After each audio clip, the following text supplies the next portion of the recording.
नमस्कार दोस्तों, आज मैं बहुत ही प्यारा आप लोगों के लिए और शादी में एक अधूरी पूजा गीत ले आए, जैसे लाइक कमेंट करके जरूर बताएं। धनी धानी मोरिया गनैया है अवसानी मैया। धनी धानी मोरिया गनैया है अवसानी मैया। धनी धानी मोरिया गनैया हे अवसानी मैया। हाथी जोड़ी भैया परूं विनती बहुत करूं।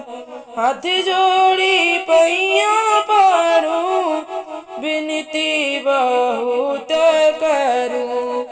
पार लगावा हमारी नैया है अवसानी मैया। पार लगावा हमारी नैया है अवसानी मैया। धनी धानी मोरी आंगनैया है अवसानी मैया। धनी धानी मोरी आंगनैया है अवसानी मैया।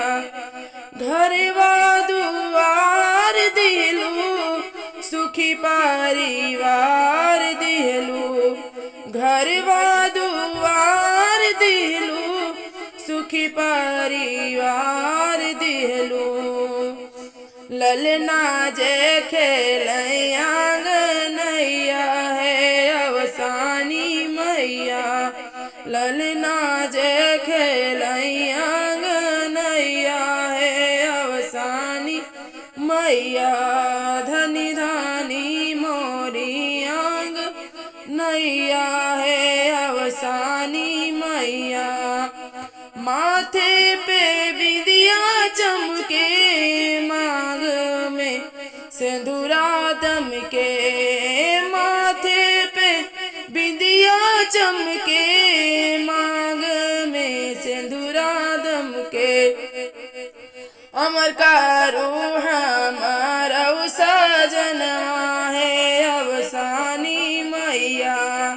अमर कारू हमारा सजनवा है अवसानी मैया। धनी धानी मोरी आंगनैया है अवसानी मैया। धनी धानी मोरी आंगनैया है अवसानी मैया। लाई गुड़ चानम गाए भगवा मैं मैया लगाए। लाई गुड़ चानम गाए भगवा मैं तोहरा लगाए। गोती संग चरण दबाए। गोती संग चरण दबाए। निते उठी करूं तो निते उठी परूं तोहरी पैया हे अवसानी मैया। नित उठी परूं तोहरी पैया हे अवसानी मैया। धनी धानी मोरी आंगनैया है अवसानी मैया। धनी धानी मोरी आंगनैया हे अवसानी मैया।